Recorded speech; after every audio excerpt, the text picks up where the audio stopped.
Olá, boa noite.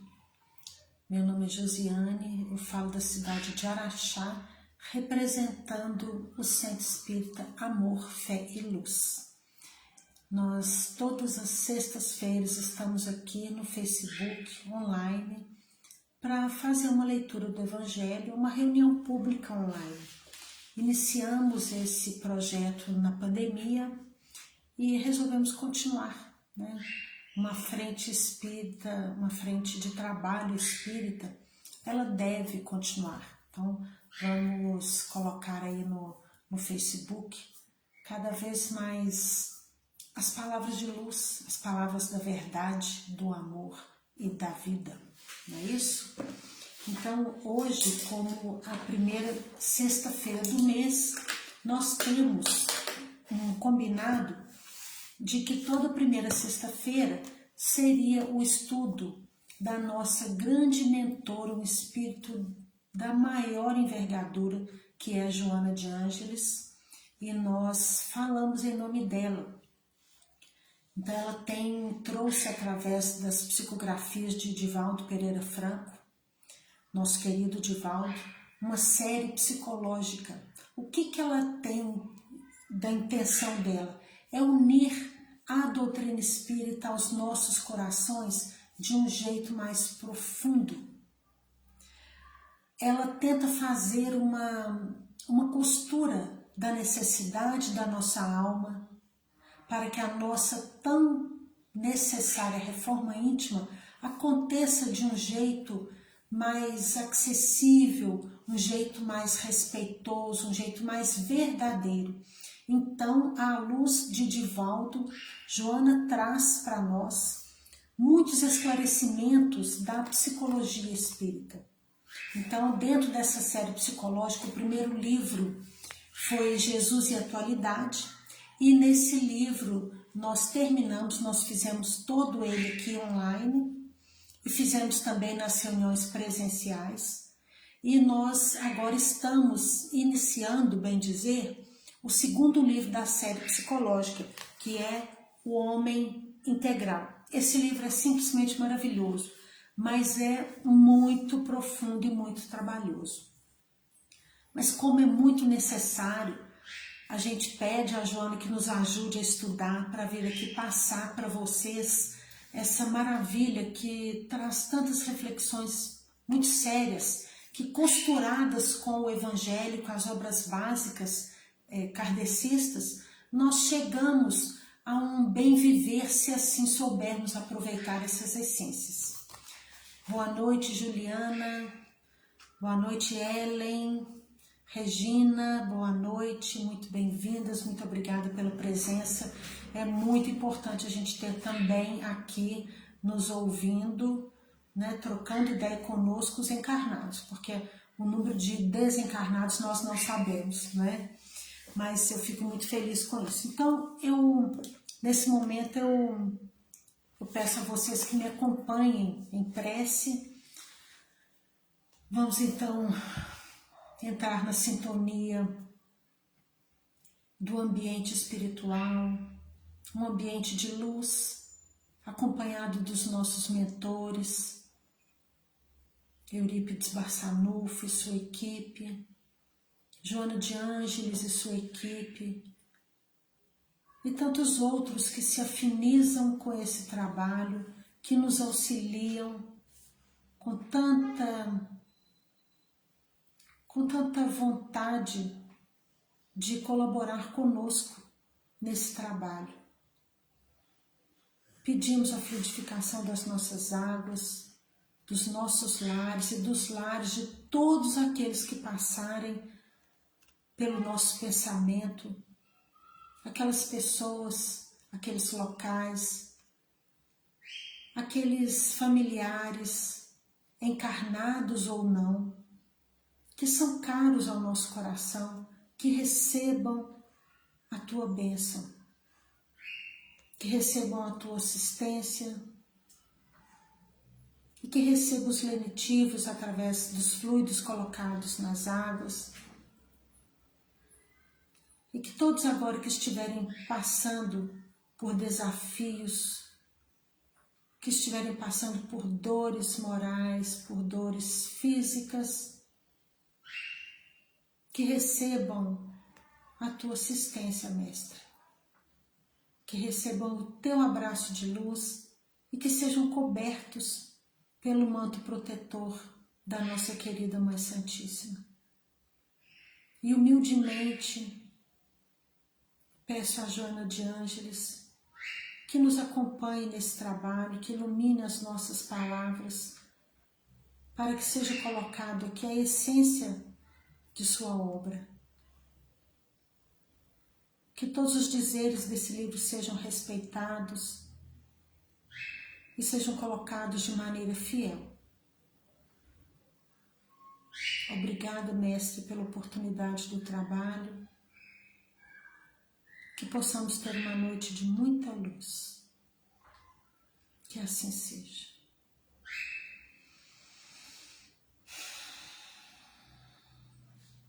Bom, Luciana, boa noite. Laudiceia. Hoje até está aparecendo mais nomes para mim. Que beleza, fico feliz. Engraçado que aparece o número 2, como se fossem 2 pessoas assistindo. Mas eu já estou vendo aqui a Luciana, a Laudiceia, a Regina, a Juliana. Olha que maravilha, que coisa boa. Então vamos lá. Gente, então, lembrando que o livro é o Homem Integral. No primeiro capítulo, nós colocamos o homem integral como aquele modelo de integralidade, de plenitude que nós temos. E esse modelo é Jesus. E aí nós vamos hoje aqui, nesse primeiro capítulo, na verdade a gente está começando hoje, semana passada, mês passado, né, foi a introdução, são fatores de perturbação. Esse capítulo, que ele é grande, sinceramente, não sei se compensa fazer ele na correria para terminar um capítulo por sexta-feira, por mês, né? Então, eu estou pedindo a Deus aqui, aos mentores, que possam me intuir, porque para a gente aproveitar bem a essência dele, eu vejo que é melhor a gente ir conversando sem a pressa de esgotar o conteúdo do livro. Então, vamos ver como é que vai acontecer aí naturalmente, né? Então, aqui ele vai falar como fatores de perturbação, vai falar da rotina, ansiedade, medo, solidão e liberdade. São esses 5 tópicos. Nós vamos começar aqui hoje, nesse capítulo, e vamos ver até onde a gente vai conseguir ir, sem ficar fazendo muita hora, claro, mas respeitando o conteúdo, porque para ser bem aproveitado. Então aqui ele coloca, em primeiro lugar, que na segunda metade do século XIX, lá por volta dos anos depois de 1850, a Ásia e a Europa estavam em guerra. E essa guerra, ela dizimou muitas vidas, muitos povos. E a partir daí, muitas guerras aconteceram, infelizmente, muitas guerras. Então, ele colocou aqui que ela nos chama a atenção a princípio que as conquistas da ciência, a conquista da ciência e da tecnologia, elas não tinham o objetivo, nem pensava em harmonizar o ser humano. Porque o ser humano dessa época em que ele coloca aqui, que ela coloca, da segunda metade do século XX, foi aquele perfil, de fato, muito constrangedor, muito grosseiro, muito guerreiro, no sentido não de corajoso, mas no sentido de belicoso, de guerras mesmo. E era assim, com essa insatisfação interior, que o ser humano naquela época pensava que podia resolver as suas questões. Isso em termos de pátria, de povos guerreando uns com os outros, como em termos de convívios menores, com grupos menores de pessoas. nos seus povos, nas suas cidades. Então era esse perfil. E a ciência com a tecnologia não estavam preocupados com esse ponto não. Então a questão era possuir, era dominar, era aproveitar por um momento todas as questões de prazeres da terra e vencer, vencer e vencer, mesmo à base de guerras, de subjugação do outro. E aí, uma guerra foi aumentando a outra, aí veio a guerra lá em 1856, ela cita aqui, lá na Europa também, aí veio em 1914 a Primeira Guerra Mundial, e aqui ela vai citando.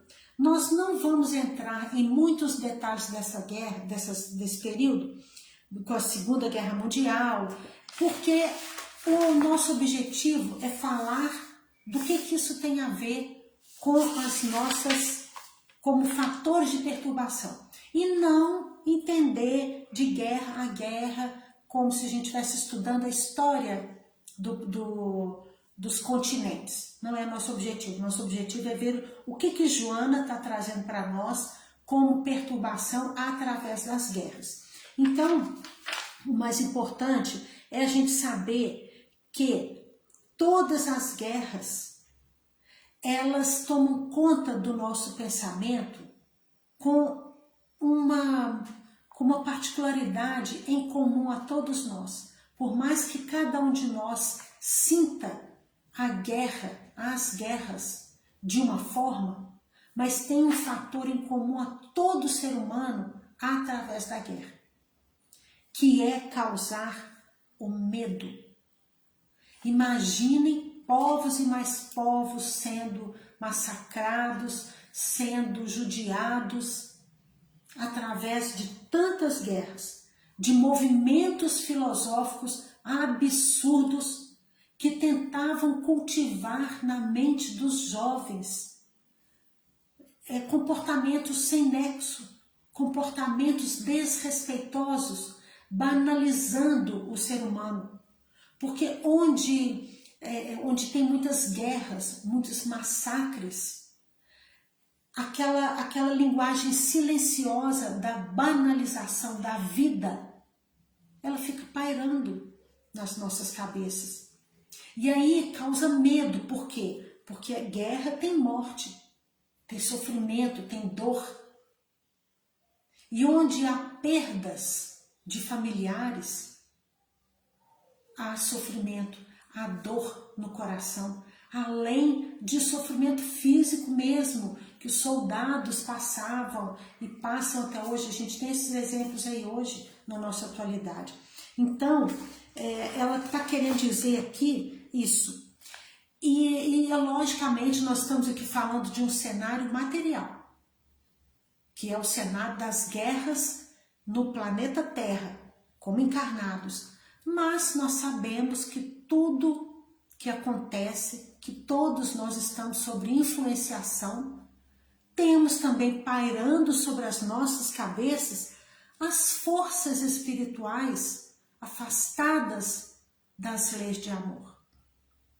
Então essas forças espirituais em desamor também colaboravam, fomentavam e faziam crescer esse período tão belicoso que nós ficamos enfrentando a partir da segunda metade do século XIX. E aí, o medo que vem através dessas guerras, o que acontece? A minha vida, a vida das pessoas, ela sofre perigo. Ninguém mede esforços para matar, para dizimar. E aí a nossa mente, para nos proteger de todo esse sofrimento, o que ela faz? Ela se tranca para o amor. Eu não vou amar porque eu vou sofrer. E muitos entram, eu acredito que todos nós conhecemos, talvez, eu conheço pessoas que passaram por dores tão grandes, de perda de filho, por exemplo. É natural um filho enterrar uma mãe na idade avançada, por doença, tem processos naturais, mas não tem processo natural, pelo menos não ao nosso coração, na nossa compreensão de hoje, na nossa imaturidade, por mais que a gente conheça as leis divinas, as leis reencarnatórias, o porquê e o praquê de muitas coisas, nosso coração não entende tanto essa lógica e a gente fica perturbado. Imagina enterrar um filho num acidente, por exemplo. Eu conheço mãe que enterrou uma filha de acidente e o que ela fez para poder conseguir sobreviver a essa dor? Ela apagou da memória dela todos esses acontecimentos. É como se ela tivesse se matado também e assumido uma outra personalidade que não passou por essa dor. Então ela é uma pessoa extremamente extrovertida, alegre, empolgada, que você vê assim e fala, gente, eu sei que ela passou por essa dor, olha o que a mente dela fez.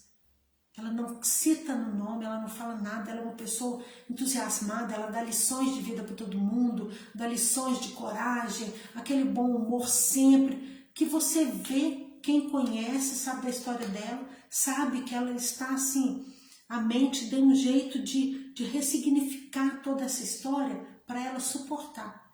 Então é como se ela tivesse engavetado até o fundo do fundo do fundo aquele sofrimento. Porque se vier à tona a história, se a mente dela permitir o reconhecimento dessa história, talvez ela não suporte esse sofrimento. Então, as pessoas naquela época das guerras, elas tiveram um mecanismo de defesa um pouco parecido com esse. Porque tantas mortes aconteceram que se eu der atenção a todas essas mortes, eu vou entrar em desespero e não vou suportar.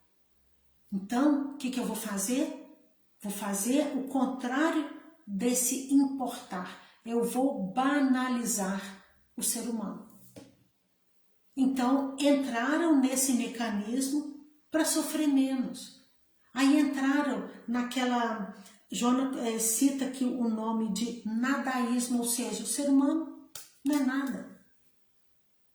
Naquele comportamento extravagante e fútil, dentro da superficialidade.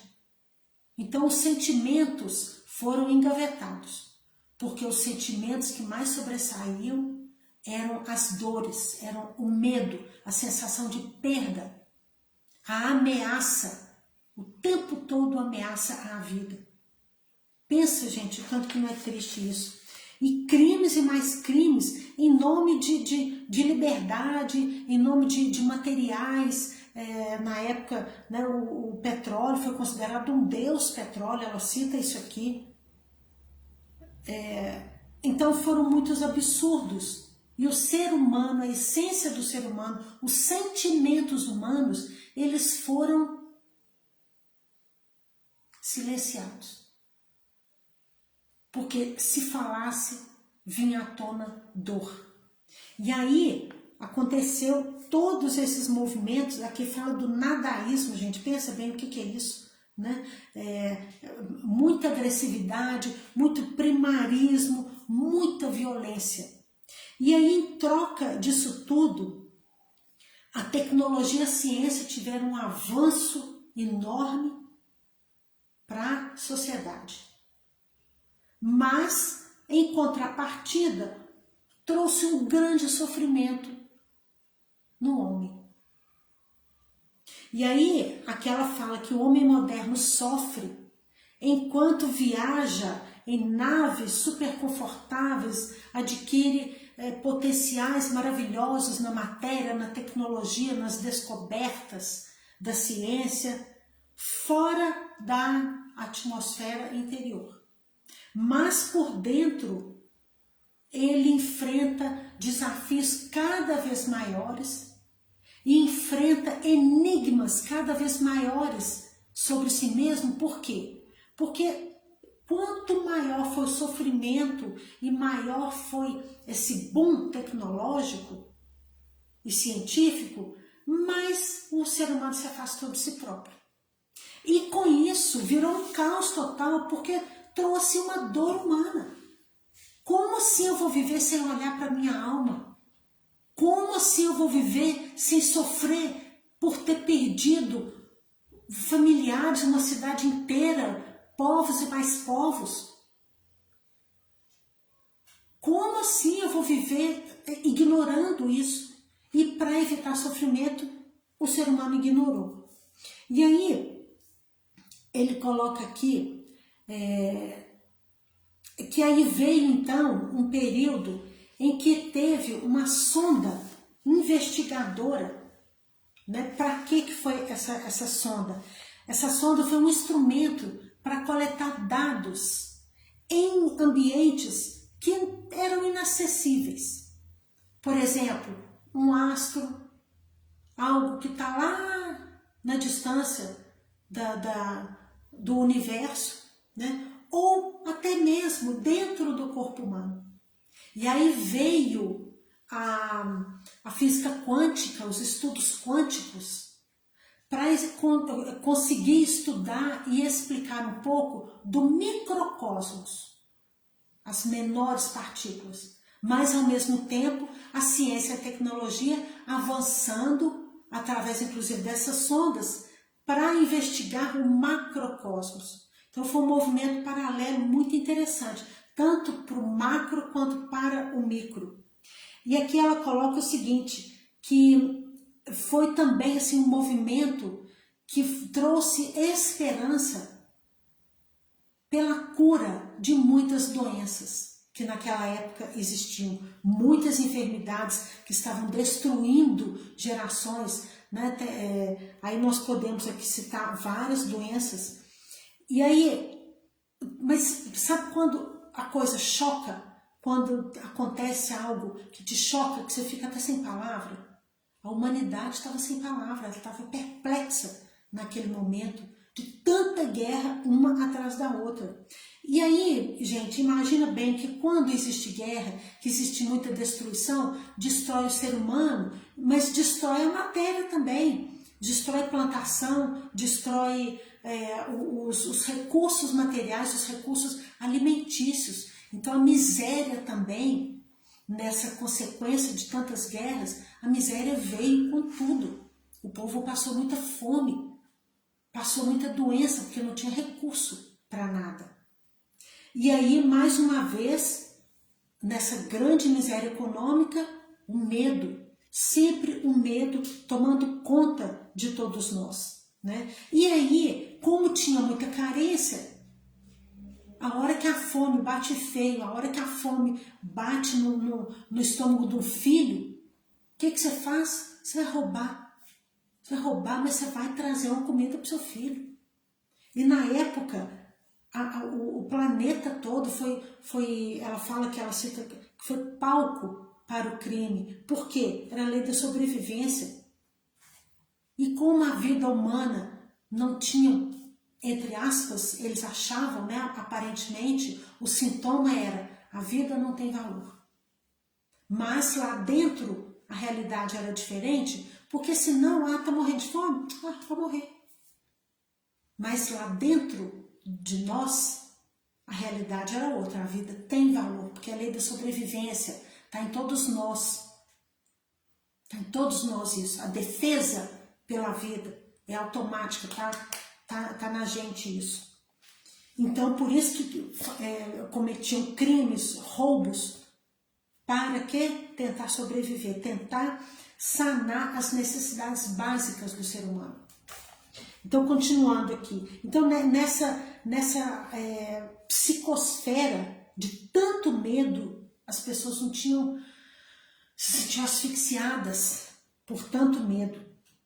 E aí vem essa indiferença horrorosa pelos valores, pelo corpo humano, porque estou viva agora, posso levar uma bala, posso estar numa aldeia e atearem fogo na aldeia e vai todo mundo embora.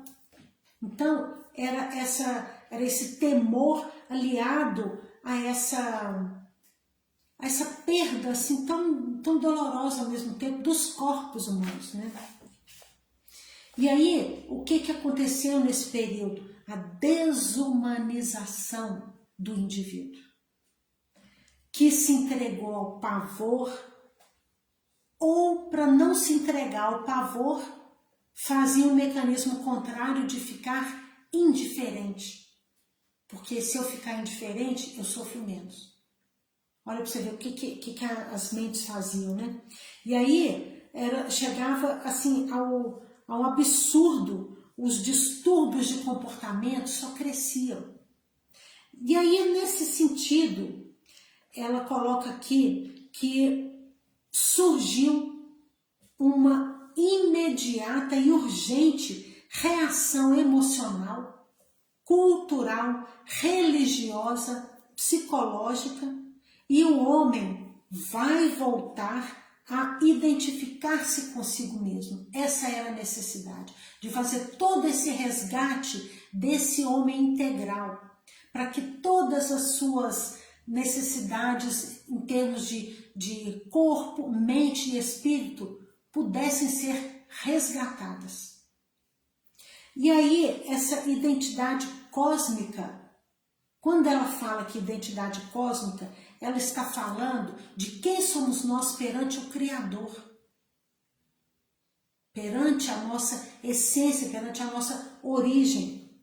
É o primeiro passo a dar, resgatar essa identidade cósmica, abrindo-se ao amor, porque através do amor gera confiança, e gerando confiança vai neutralizando em doses homeopáticas tanto sofrimento, tanta dor, trocando esses fluidos pela beleza, pela esperança, pela paz, que é o que nós de verdade precisamos.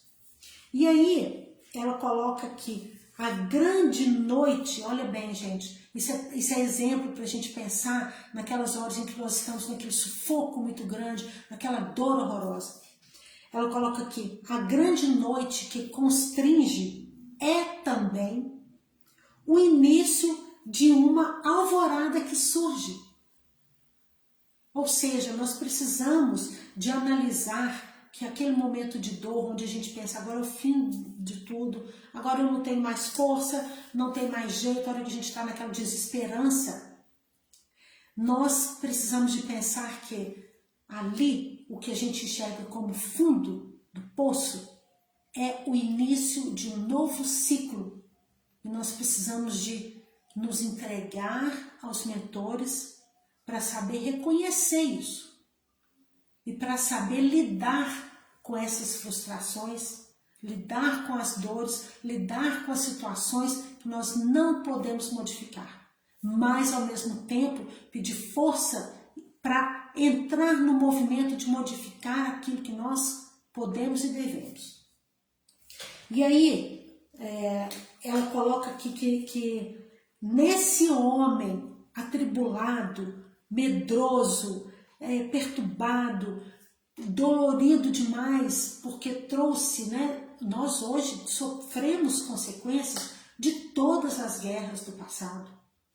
Tudo que aconteceu no passado, mesmo que não seja no meu território nacional, está tudo interligado e traz consequências para a sociedade de hoje, onde nós estamos vivendo 2025. E aqui ela coloca aqui, que eu achei muito bonito, que a divindade, nosso Pai, deposita confiança nesse homem que somos nós hoje, nesse ser humano de provas e expiações que somos hoje, inseguros, orgulhosos, medrosos, mas que temos luz interna, que temos flechas de coragem, que aceitamos aqui essa busca pelas verdades. A divindade deposita confiança em nós.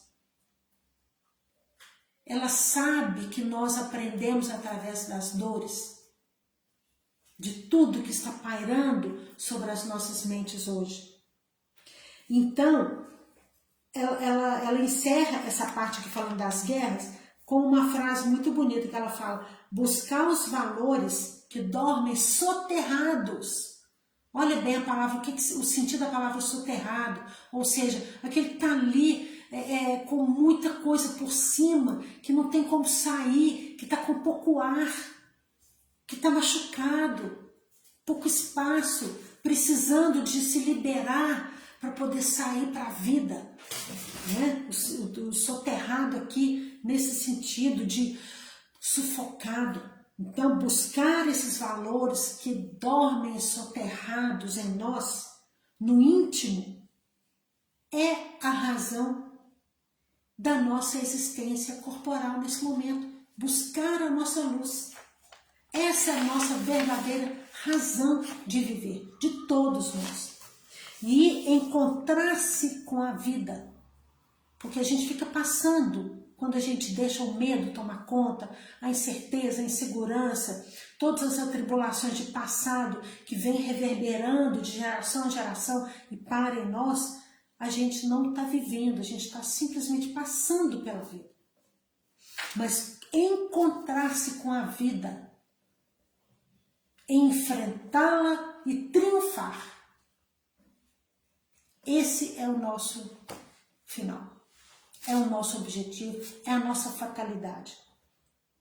Daí, ela continua aqui falando que a rotina que nós temos hoje, ela é fruto disso tudo. Fruto de dores, fruto de lutas, fruto de perdas. E aí vem um filósofo físico e matemático francês, René Descartes. Ele tem a filosofia do seguinte, né? Fruto também de tantas guerras, de tantas perdas. Tudo tem que ter provas. Vocês lembram daquela frase, penso, logo existo? Ele fala que tudo tem que ser provado. A razão é o motivo de tudo. Tudo que acontece tem que ter razão para acontecer. Mas onde está a asa do sentimento? Então o ser humano, novamente, ele continua engolindo seus sentimentos e se calando. Porque a razão é acima de tudo. Era a filosofia dele, né? Esse pensamento cartesiano que ele trouxe para nós, né? Ele teve uma separação decorrente desse pensamento dele, em que a razão era o que tinha que reinar, né? Nessa época, né? nessa dicotomia, digamos assim, nessa visão sobre o ser humano, que é corpo e é alma, ele provocou uma mudança muito grande nos hábitos da sociedade por ver isso, que o ser humano era corpo e alma, mas tudo tinha que girar na busca pela razão. Então, emoção, sentimento, nada nessa época. E aí, o que aconteceu? Com muitos tabus e muitos preconceitos, muitas superstições, acabavam provocando nas pessoas comportamentos muito estranhos, muito exóticos. E aí tinha uma falsa moral reinando nisso tudo aí. Por quê? Porque mascarava os erros das pessoas. A busca pela razão. Se essa razão tem lógica e tem amor por trás para justificar, não importa. Então, eu mataram minha família, então eu também vou matar outra família. É a minha razão. Era isso, era mais ou menos isso naquela época, né? Então, eram conflitos que ficavam presos na personalidade humana daquela época e conduziam a perturbações horrorosas, inclusive mentais. Por que isso, gente? Por que essas perdas e esses comportamentos que eram impostos através da razão, por que causavam perturbações? Porque nós somos feitos de amor. a nossa existência ela é permeada pelo equilíbrio entre razão e emoção. Então nem só emoção, nem só razão. E naquela época, mesmo que as ciências ainda não discutiam essas coisas, não tinham um foco atento a isso, mas está na nossa essência. E quando a gente fala da nossa essência, a gente tem que lembrar que a nossa origem é Deus. E Deus é puro amor. Então se a nossa essência é amor, os derivados de amor estão imperando por dentro. Ou se não tivesse isso, a gente não se chocaria com as mortes. A gente não se chocaria com absurdos, a gente não sofreria. Ia ser normal. Era como, sei lá, nem sei que exemplo que eu dou aqui. Jogar uma pedra em cima de outra pedra. A pedra quebrou, a pedra não é vida. Ia ser uma coisa indiferente. Não provocaria em nós sentimentos de perda, essa banalização, esse nadaísmo. Ia ser aquela coisa fria, sem sentimento, que tem, por exemplo, presente nas psicopatias. Né? Um psicopata não tem sentimento. Ele matar uma pessoa ou jogar uma pedra na parede, para ele é a mesma coisa. Não sacode. Mas essa não é a nossa realidade. Não é essa essência, né? Não é essa a nossa. E aí, isso tudo, esses padrões comportamentais, doentios, sufocantes, só vendo a razão, isso causaram um desequilíbrio enorme nas mentes humanas. Então, não houve, nesse sentido aí, uma renovação de atitudes. Houve uma renovação de atitudes como sintomas, mas não houve uma mudança interior. Você está entendendo? Que o ser humano, a alma, continuou sendo sufocada, silenciada, porque não se falava nisso. E aí, de um lado, então, a ciência, né, causou esse constante progresso, mas, por outro lado, esse desenvolvimento ético, moral, espiritual, ele saiu extremamente prejudicado. Muito. E conduziu ao que o livro chama aqui, o que ele citou, de niilismo. O que é o niilismo? É um desvalor. É esse vazio existencial. Porque o comum na época eram as pessoas serem aniquiladas. Aff, Maria. E aí, no outro sentido, né, ela coloca aqui que essa rotina toda sofrida, ela paralisou muitas pessoas. Né? E nessa questão de tantos conflitos, dessas guerras, ameaça de guerra, variação muito grande da economia, porque aí a desigualdade veio à tona e ficou, né, causou muita miséria, aí veio muita ansiedade, muita insegurança, muita dúvida e muita violência. Esse é o cenário comum das situações e um cenário mental de todos nós. Um horror. E aí, para fugir dessa luta desigual do ser humano contra as máquinas, por quê? Aí ficou uma questão assim, o que tem valor é só o materialismo, só o industrialismo, só as máquinas, só a evolução tecnológica. Para fugir dessa luta desigual, o humanismo com a questão da valorização do material, aí ela fala aqui o seguinte, esses mecanismos responsáveis pela segurança emocional, agora a gente está falando de emoção, levam o indivíduo que não se encoraja ao competitivismo doentio, leva à acomodação, que também é enfermo. Porque eu não posso lutar, eu não tenho forças, depois de tanto sofrimento, eu não tenho força para reagir.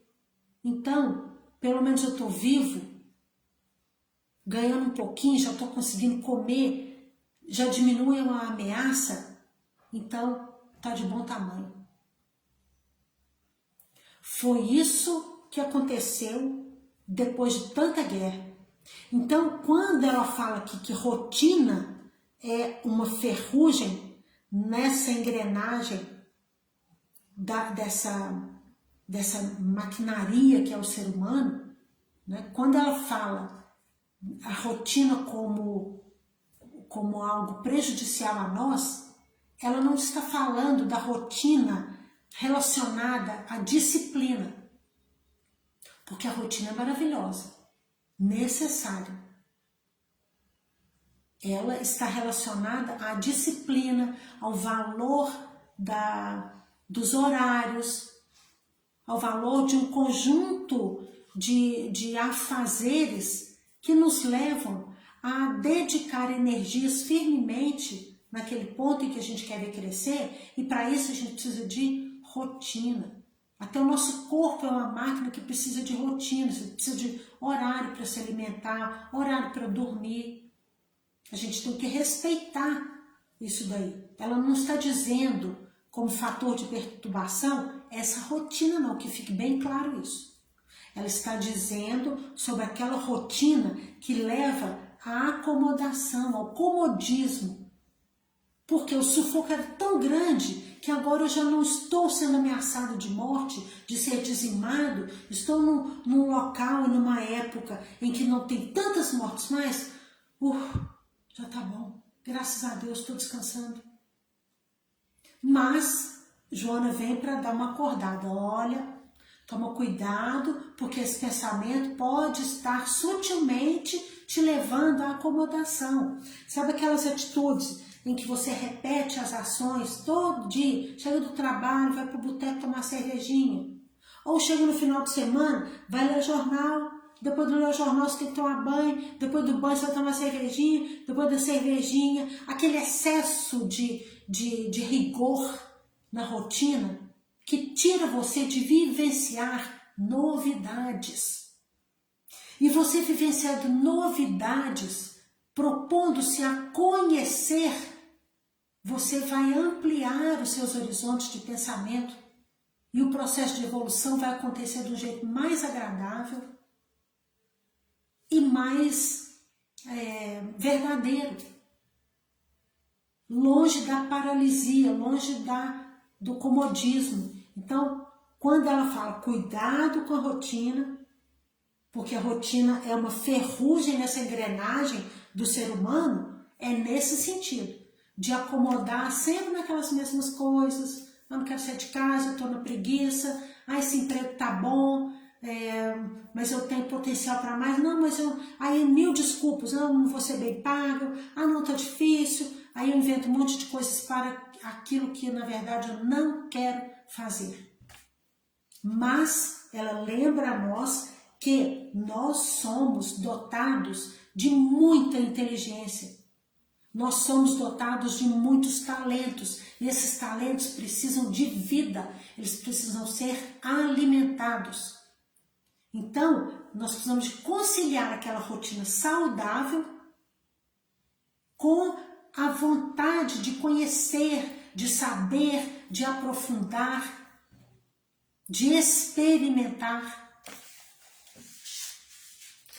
Bom, aí ela fala que quem cai nessas questões, né, dessa rotina, vive aquela mesmice de atos repetidos até aposentar. E aí, como não experimentou coisas diferentes, como não fez pelo seu próprio crescimento, quando aposenta, cai na sensação de inutilidade. Porque eu não sei fazer mais nada, a vida inteira eu fiz só isso. Não teve a curiosidade, não teve o despertar de novos atributos, e aí cai na inutilidade. Caindo na inutilidade, o que acontece? Neurose, perturbações mentais, eu agora não tenho mais o trabalho, aí vem ansiedade, vem aquele monte de perturbações, né, até mesmo espirituais, que nos afastam da saúde orgânica, da saúde psíquica, e também retarda o nosso processo de perfeição futura, que é a fatalidade de todos nós. Então, quando nós estamos longe da essência do nosso ser, que é a comunicação, que é a prosperidade, que é o conhecimento, que é o avanço, quando nós nos afastamos disso tudo, nós nos afastamos de nós mesmos, da nossa essência divina. E aí, com essa frustração emocional também, nós estamos adquirindo um limite aqui, parece que vem uma paralisia. E aí nós adquirimos aquela sensação de impotência, sensação de estar amarrado, a sensação de procrastinação, porque eu não dou conta, eu não sei fazer. Aí vem o outro mais esperto que tem uma vivacidade diferente da minha e ela está tomando meu lugar. Não, ninguém toma lugar de ninguém. Ninguém. Nós é que estacionamos por medo talvez da crítica, por medo de não dar certo, por medo de não aprender direito alguma coisa. Medo, medo e medo. E aí nesse sentido, gente, ela coloca aqui, aí ela vem agora dar uma lição para nós, chegar as horas aqui, porque, nossa, vamos terminar só esse pedacinho aqui. Ela coloca que, nesse sentido, nós precisamos demais do suporte espiritual, do suporte emocional, para que a gente consiga sair dessa mesmice e sair desse estado de paralisia. Agora, o suporte espiritual, cada um vai achar de um jeito. Essa terapêutica da leveza, do bem-estar, vamos pensar aqui o que nos agrada na rotina e fazer isso. Eu vou dar um exemplo para vocês aqui. Eu sempre gostei demais de dançar. Não tem lugar de dançar. Quer saber? Agora, chega aqui na minha sala, não é mais sala, porque eu arranjei o professor para vir dar aula aqui para mim. Estou fazendo uma troca de trabalho com ele e a troca, essa moeda de troca, ela é maravilhosa. E a minha sala agora, eu não quero nem saber se ela está bonita, se ela vai ficar agradável para quem chegar aqui. Ela vai ser agradável para mim que mora aqui, porque eu estou trazendo alegria numa coisa simples. Arrastei o móvel, vou dançar. Então, isso é uma essência simples que todos nós precisamos de buscar. Fontes de bem-estar, ao mesmo tempo resgatando aquilo que você gostava de fazer e parou. Isso é a terapêutica para a gente sair da rotina buscando um bem-estar, né? E ao mesmo tempo, quando você busca um bem-estar, aquela energia boa anula uma energia que está ruim dentro de você. Aí nós vamos trocando, saindo daquele espiral negativo, né? Então ela coloca que nós, seres humanos, precisamos desse idealismo de amor a nós, como o idealismo de amor ao próximo, na solidariedade, nos serviços de fraternidade, mas também da renovação incessante, do serviço de solidariedade para você mesmo. E aí, ter essa força para mudar esses nossos hábitos, ver o que nos agrada, seja escutar uma música, né, Ju? A gente escutou tantas músicas bonitas aí na sua casa, que toda hora que eu penso nesse momento, me dá uma alegria tão grande, me dá uma leveza tão grande. E o que custou isso? Custou só a gente se encontrar. E foi tão maravilhoso. Então, muito do bem-estar do dia a dia não depende de grandes atitudes, depende de movimento e de vontade. E aí esse progresso pessoal e comunitário, ele tem que andar junto, porque é isso que vai beneficiar a sociedade. Tanto a nossa atitude para contribuir com o outro, quanto aquilo que nós estamos vibrando, o que está no nosso campo de energia, né? E aí, nesse empenho todo para o nosso bem-estar, nós vamos dando mais ênfase ao homem interior do que às situações externas. Então, o nosso ser interior, ele tem que se sobressair, ele tem que ter mais importância, mais valor do que o exterior.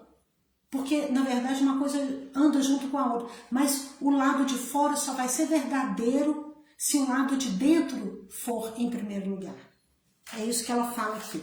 E aí, nesse sentido, o individualismo, que ficou, sabe aquela coisa de o homem tem que ser muito forte, tem esse estereótipo, né? O homem tinha que ser muito forte e a mulher tinha que ser muito feminina, que ela coloca assim, o homem de ferro e a mulher boneca, né?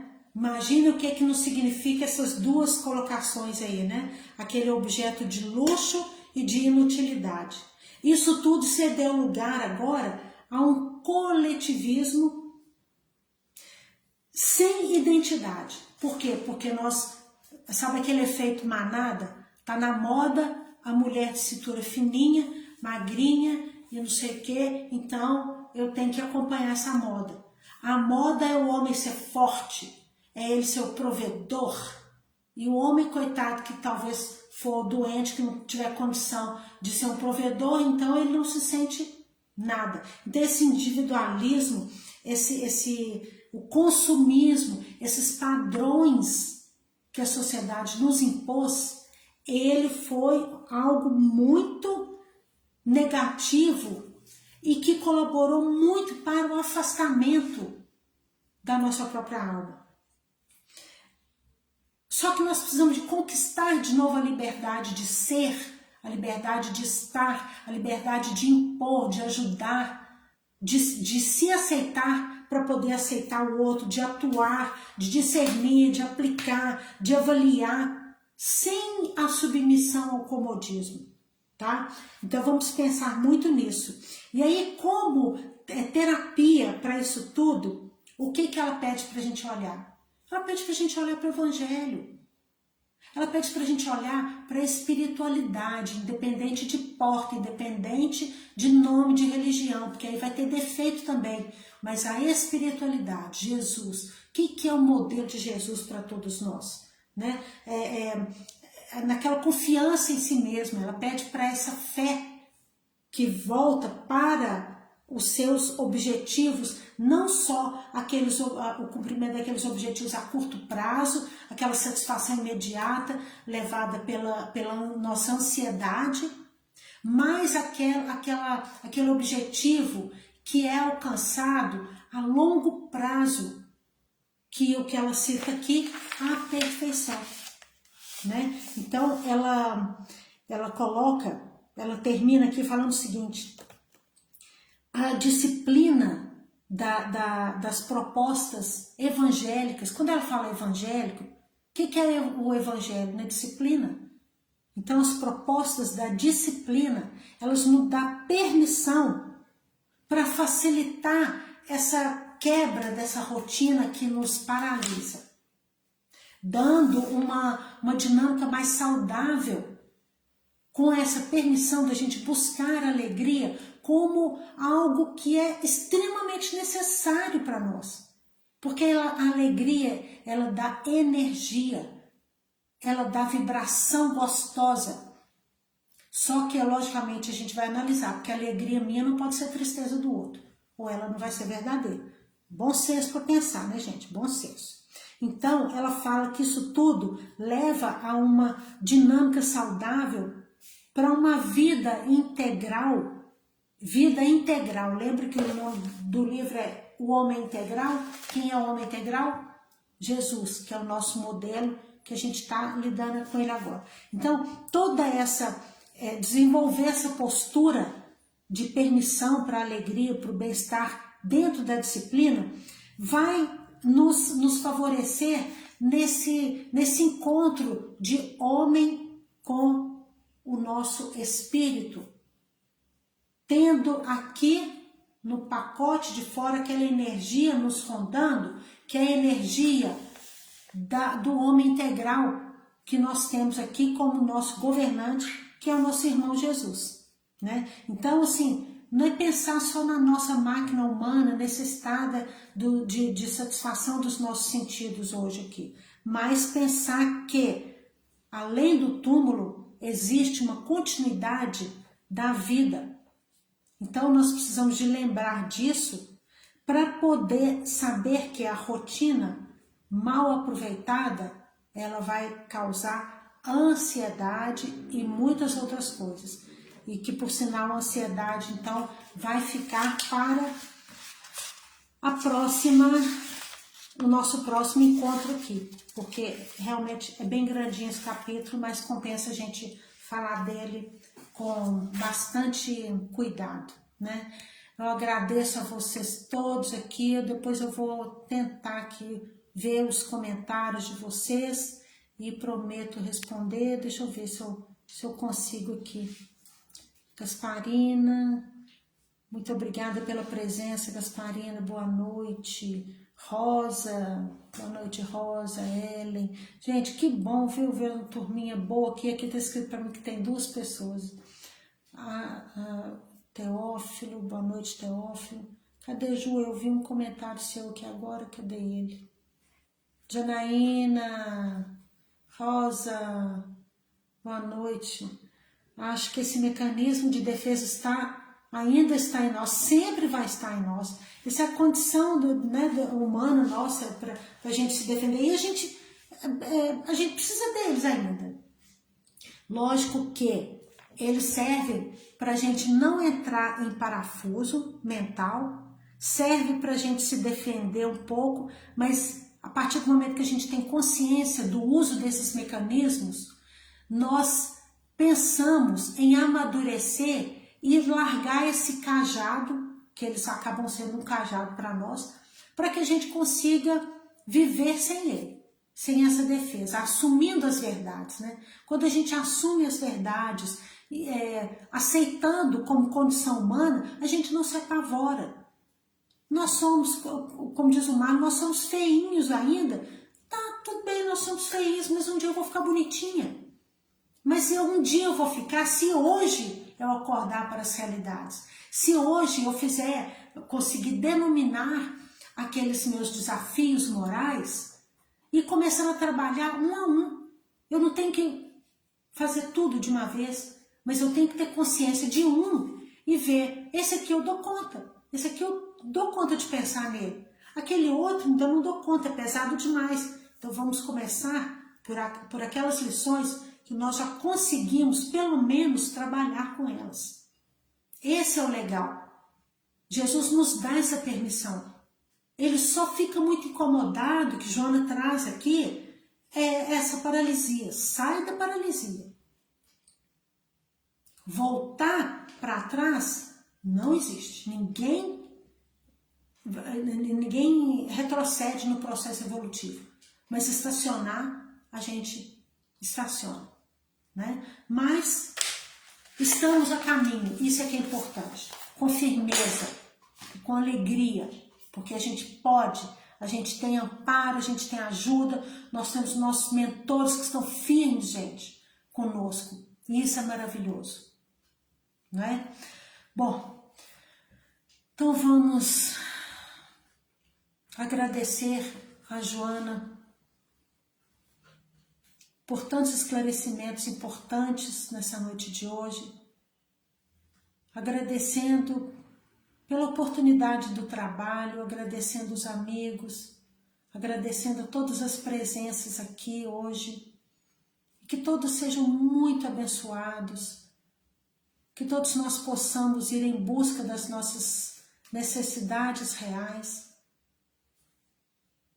a curto prazo, a médio prazo e a longo prazo, mas que possamos estar em busca de nós mesmos e sempre buscar atitudes baseadas no homem integral chamado Jesus, e que o nosso coração esteja aberto para as lições cada vez maiores trazidas por Joana. Graças te damos, Mestre, por toda a presença, que todos aqui sejam vistos, atendidos, abençoados em seus lares e todos os seres ligados a todos. Em especial hoje peço licença para pedir a vocês que juntamente comigo possam levar as nossas vibrações de amor, de respeito ao meu pai, que hoje faria aniversário em vida, E desejo que Ele, assim como todos os nossos amores que estão em outro plano, que estejam em busca de si mesmo, que estejam sendo vistos e atendidos também, que estejam firmes nos estudos da plenitude e que estejam buscando a própria paz, na certeza do nosso amor eterno e da nossa lembrança eterna, e que possam receber o nosso abraço, o nosso recadinho de amor a todos eles.